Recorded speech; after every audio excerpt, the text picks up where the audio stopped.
ഒന്ന് സ്റ്റാർട്ട് ചെയ്യാൻ പോകുന്നത് മെഡിക്കൽ സർജിക്കൽ നഴ്സിംഗിന്റെ ക്വസ്റ്റ്യൻ ഡിസ്കഷൻ ആണ്. Which of the following is best explains the primary mechanism of axonal injury in multiple sclerosis? ഏതാണ് best explain the primary mechanism of axonal injury in multiple sclerosis പേഷ്യൻസിന്? B right answer ആണ് അല്ലെ. നമുക്ക് correct ആയിട്ടുള്ള ഒരു answer ആണ് B. നോക്കാം അതിന്റെ എക്സ്പ്ലനേഷൻ എന്താണെന്നുള്ളത്. മൾട്ടിപ്പിൾ സ്ക്ലിറോസിസ് നമുക്കറിയാം പ്രൈമർലി ഇതെന്താണ്, ഇതൊരു ഓട്ടോ ഇമ്മ്യൂൺ ഡിസോർഡർ ആണ് അല്ലെ. Where T cells target myelins in the CN central nervous സിസ്റ്റത്തിലുള്ള മൈലിനെ ടാർഗറ്റ് ചെയ്യും അല്ലെ T cells. Then this initial damage is demyelination. Initial damage നമുക്ക് demyelination എന്ന് പറയാം. But over time this leads to secondary axonal degeneration ആയിട്ട് മാറും. So which is responsible for permanent disability. ആദ്യം ഒരു ടെമ്പററി ആയിട്ട് ഡിഫക്റ്റ് ആയിട്ട് സ്റ്റാർട്ട് ചെയ്യും, പക്ഷെ അതെന്താണ് പെർമനന്റിലോട്ട് പോകും. Okay, so aortic stenosis. Okay, then A B C. Sorry, not B.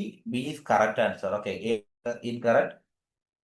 Multiple sclerosis is not caused by direct viral neuronal infection. Okay, ഒരു വൈറൽ ന്യൂറോണൽ ഇൻഫെക്ഷൻ ആയിട്ട് വരുന്നതല്ല നമ്മുടെ മൾട്ടിപ്പിൾ സ്ക്ലറോസിസ്. ഇതാണ് autoimmune disease. Okay, then creates neuromuscular disorders like myasthenia.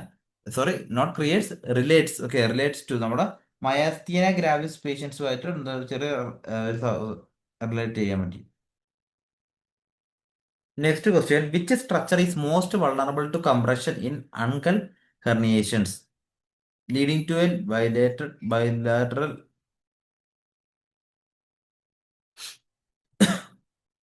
optic nerve ആണോ, oculomotor nerve ആണോ, trigeminal nerve ആണോ, facial nerve ആണോ? Okay, B oculomotor nerve ആണ് കറക്റ്റ് ആൻസർ കേട്ടോ. Oculomotor nerve. കാരണം എന്താണ്, അങ്കൽ ഹെർണീഷ്യസ്, അതായത് മെഡിക്കലി എന്താണ് അങ്കൽ ഹെർണീഷ്യൻ എന്ന് പറയുമ്പോൾ എന്താണ്, medial temporal lobe compresses medial temporal lobe compresses oculomotor nerve. Okay, അത് എന്തിനൊക്കെ ലീഡ് ചെയ്യും? Okay, so medial temporal lobe compress ആണ് ഒക്കുലോമോട്ടോർ നെർവിൽ വരുന്നത്. അതിന്റെ ഭാഗമായിട്ട് ഇപ്സി ലാറ്ററൽ ഡയലേറ്റഡ് പീപ്പിൾ, അതായത് loss of parasympathetic function. Okay, that is called ipsilateral dilated pupil. Okay, ipsilateral dilated pupil loss of parasympathetic function ആണ്. ടോപ്സിസ്. Okay, then I deviated from and out. Okay, then I deviated from down and out. Okay, ഒരു deviation എങ്ങനെ down and outward എന്നുള്ള രീതിയിലാണ്. അതിന്റെ classic sign ഏതാണ്? ബ്ലൗൺ pupil എന്ന് പറയാം. Blown pupil. Okay, which of the following is the most appropriate initial test in a hemodynamically stable patient with suspected pulmonary embolism and low clinical probability? Okay, നോക്കാം. B പറഞ്ഞതെല്ലാം correct ആണ് കേട്ടോ. B D dimer assay. Okay, so എന്താണ്, ഈ low risk പേഷ്യൻസിന് നമ്മൾ D dimer test is used first. നമ്മൾ ആദ്യം യൂസ് ചെയ്യുന്നത് ഡി ഡൈമർ ആയിരിക്കും.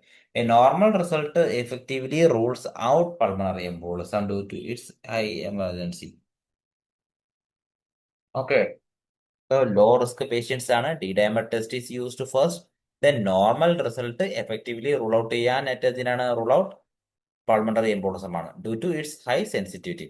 CT angiography is preferred if D dimer is elevated. അപ്പോൾ ഡി ഡൈമർ അൺഫോർച്ചുനേറ്റ്ലി നമുക്ക് പേഷ്യന്റിനെ എലിവേറ്റഡ് ആയിട്ട് കാണുകയാണെന്ന് വിചാരിക്കുക. ദെൻ നമ്മൾ CT ആൻജിയോഗ്രാഫി നമ്മൾ ചെയ്യണം. ഡി ഡൈമർ എലിവേറ്റഡ് ആയി നിൽക്കുകയാണെങ്കിൽ നമ്മൾ CT ആൻജിയോഗ്രാഫി പ്രിഫർ ചെയ്യും. Okay, pulmonary angiography is gold standard but invasive ആണ്. ഓക്കെ, പൾമണറി ആൻജിയോഗ്രാഫി ഉണ്ട്, ഗോൾഡ് സ്റ്റാൻഡേർഡ് മെത്തഡ് എന്ന് പറഞ്ഞാൽ അതാണ്, പക്ഷെ അത് ഇൻവാസീവ് പ്രൊസീജിയർ പോലെയാണ്. So chest x ray is non specific ആണ്, നമുക്കറിയാം. Okay, next question, a 68-year-old woman has a DEXA scan. Okay, ഏത് സ്കാൻ ആണ്? DEXA scan showing T-score 2.7 at femoral neck, Z-score 1.2. Which interpretation is most accurate? ഏതാണ്? Normal bone density ആണോ, osteopenia ആണോ, osteoporosis ആണോ, secondary osteoporosis ആണോ? നമുക്ക് 4 options ഉണ്ട്. Normal bone density, osteopenia, osteoporosis, secondary osteoporosis. Okay, നമുക്ക് നോക്കാം എന്താണെന്നുള്ളത്. ഓസ്റ്റിയോപോറോസിസ് സി കറക്റ്റ് ആൻസർ ആണ് കേട്ടോ. T-score അതായത് എത്രയാണ് എൻ്റെത്? മൈനസ് എന്താണ് sorry less than or equal to 2.5 osteoporosis. Okay. So Z score എന്ന് പറയുമ്പോൾ എന്താണ്? Z score compares to age matched population and is not diagnostic in post menopausal women. Okay. ഓസ്റ്റിയോപീനിയയിൽ ടി സ്കോർ ആണ്. T score നമുക്കറിയാം 1.0 to sorry T score നമ്മളതാണ് -1 to -2.5 വരെയാണ് എൻ്റെ range വരുന്നത്. Thus the T score determines diagnosis in case. Okay. DEXA scan വെച്ചിട്ട് നമ്മൾ നോക്കുന്നതാണ് അല്ലേ. മൈനസ് ഇപ്പൊ ടി സ്കോറിന്റെ ഇന്റർപ്രിട്ടേഷൻ വേണമെങ്കിൽ നിങ്ങൾക്ക് എഴുതിയെടുക്കാം. ഓക്കെ. ഞാനൊരു ഇന്റർപ്രിട്ടേഷൻ ടേബിൾ ഞാൻ പറഞ്ഞുതരാം, എഴുതിയെടുത്തോളൂ എല്ലാവരും. More than or equal to -1.0 എന്ന് പറയുന്നത് നോർമൽ ആണ്. More than or equal to -1.0 എന്ന് പറയുന്നത് നോർമൽ ആണ്. -1.0 two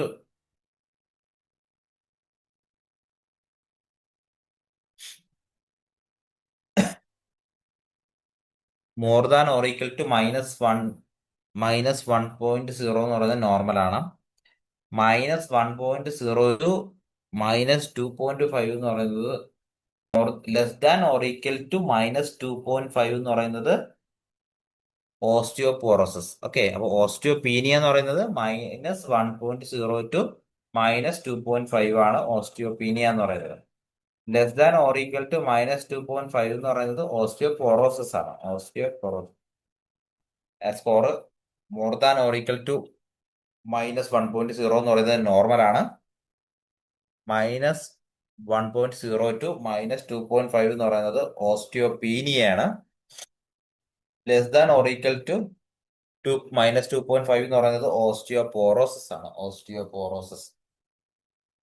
less than or equal to -2.5 plus ഫ്രാക്ചറും കൂടെ ഉണ്ടെങ്കിൽ സിവിയർ ഓസ്റ്റിയോപോറോസിസ് ആണ്. Okay. Next question. A patient develops hoarseness of voice after thyroidectomy. Which nerve is most likely injured? External branch of superior laryngeal nerve, internal branch of superior laryngeal nerve, recurrent laryngeal nerve, glossopharyngeal nerve. ഏതാണ്? C right answer ആണ്. Recurrent laryngeal nerve ആണ് correct answer അല്ലേ. Right ആയിട്ടുള്ള answer തന്നെയാണ് recurrent laryngeal nerve.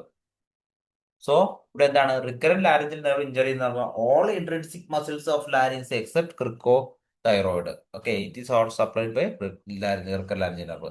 And injury leads to, ഈ injury ഉണ്ടായിക്കഴിഞ്ഞാൽ recurrent laryngeal നെർവിന് എന്തെങ്കിലും തരത്തിൽ ഇഞ്ചുറി ഉണ്ടായിക്കഴിഞ്ഞാൽ പേഷ്യന്റ് വോയിസ് ചേഞ്ചസ് ഉണ്ടാകും. ഓക്കെ. വോയിസ് വീക്ക് ആവാം, ഹോയാസ്നെസ് ഓഫ് വോയിസ് ഉണ്ടാകാം. അതാണ് മെയിൻ ഒരു കോംപ്ലിക്കേഷൻ, ഹോസ്നെസ് ഓഫ് വോയിസ്. തൈറോയിഡക്ടമി കഴിയുന്ന പേഷ്യൻസിന് ഏറ്റവും മോസ്റ്റ് കോമൺ ആയിട്ട് കാണുന്ന ഏറ്റവും ഇമ്മീഡിയറ്റ് കോംപ്ലിക്കേഷൻ ഏതാണ്? ഏറ്റവും മോസ്റ്റ് കോമൺ കോംപ്ലിക്കേഷൻ ബ്ലീഡിംഗ് ആണ് കേട്ടോ. ബ്ലീഡിംഗ് കറക്റ്റ് ആണ്. ബ്ലീഡിംഗ് ആണ് ഏറ്റവും. ബ്ലീഡിംഗ് ഉണ്ട് ഇല്ല എന്നുള്ളത് നമുക്ക് എങ്ങനെ മനസ്സിലാക്കാം? കാരണം ഇന്റേണൽ ബ്ലീഡിംഗ് ആണല്ലോ. ഇന്റേണൽ ബ്ലീഡിംഗ് കൊണ്ട് നമുക്ക് എങ്ങനെ മനസ്സിലാക്കാം? നമുക്ക് എങ്ങനെ ഐഡന്റിഫൈ ചെയ്യാൻ പറ്റും from the patient side? സോളോയിങ്. Okay. Frequent സോളോയിങ് ആയി. പേഷ്യന്റ് ഇപ്പം പോസ്റ്റ് അനസ്തേഷ്യ കെയർ യൂണിറ്റിൽ കിടക്കുകയായിരിക്കും അല്ലെ. ബെഡിൽ സർജറി കഴിഞ്ഞ് കൊണ്ടുവന്ന് ഫ്രീക്വന്റ് ആയിട്ട് സോളോ ചെയ്യും. ദാറ്റ് ഈസ് വൺ സൈൻ ആണ്. പിന്നെ നെയ്പ് ഓഫ് ദ നെക്കിൽ ഒരു റെഡ് കളർ ഒക്കെ കാണാം. അതും നമുക്ക് സസ്പെക്ട് ചെയ്യാം ബ്ലീഡിംഗ് ഉണ്ടെന്നുള്ളത്. ഓക്കെ. പിന്നെ വോയിസ് ചേഞ്ച്, ഹോയാസ്നെസ് ഓഫ് വോയിസ് ഉണ്ടെങ്കിൽ നമുക്ക് എന്താണ് പേഷ്യന്റ് നമുക്ക് റിക്കർ ലാരിഞ്ചൽ നെർവ് ഇഞ്ചറി ഉണ്ടെന്ന് പറയാം. ഓക്കെ. പിന്നെ വേറെ ഒരു ലേറ്റ് കോംപ്ലിക്കേഷനിൽ ലേറ്റ് കോംപ്ലിക്കേഷനിൽ ഒരു പ്രോബ്ലം വരാം. ഏതാണ് പേഷ്യന്റിന് ലേറ്റ് കോംപ്ലിക്കേഷൻ എന്ത് പ്രോബ്ലം വരാം? ലേറ്റ് കോംപ്ലിക്കേഷൻ വരുന്നതാണ് സ്ട്രൈഡർ എന്നല്ല. നമ്മുടെ തൈറോയിഡക്ടമി ചെയ്യുമ്പോൾ എന്താണ് തൈറോയിഡക്ടമി എന്ന് പറയുന്നത് ടോട്ടൽ തൈറോയിഡ് ഗ്ലാൻഡ് റിമൂവ് ചെയ്യുന്ന സർജറി. ആക്ച്വലി തൈറോയിഡ് ഗ്ലാൻഡിൽ എന്താണ് അഡ്ഹർ ചെയ്ത് കിടക്കുന്നത്? ഏത് ഒരു ഗ്ലാൻഡിലൂടെയാണ്? Which gland is closely attached to the thyroid gland? Very good. എന്താണ് ഹൈപ്പോ കാൽസിമിയ ഉണ്ടാകുന്നത്? അതായത് പാരാതൈറോയിഡ് ഗ്ലാൻഡ് ക്ലോസ്ലി അഡ്ഹർ ആണ് അല്ലേ. അപ്പൊ എന്താ അവിടെ നടക്കുന്നത്? തൈറോയിഡ് ഗ്ലാൻഡ് റിമൂവ് ചെയ്യുമ്പോൾ ഇതും കൂടെ പോകാനുള്ള ചാൻസ് വളരെ കൂടുതലാണ്.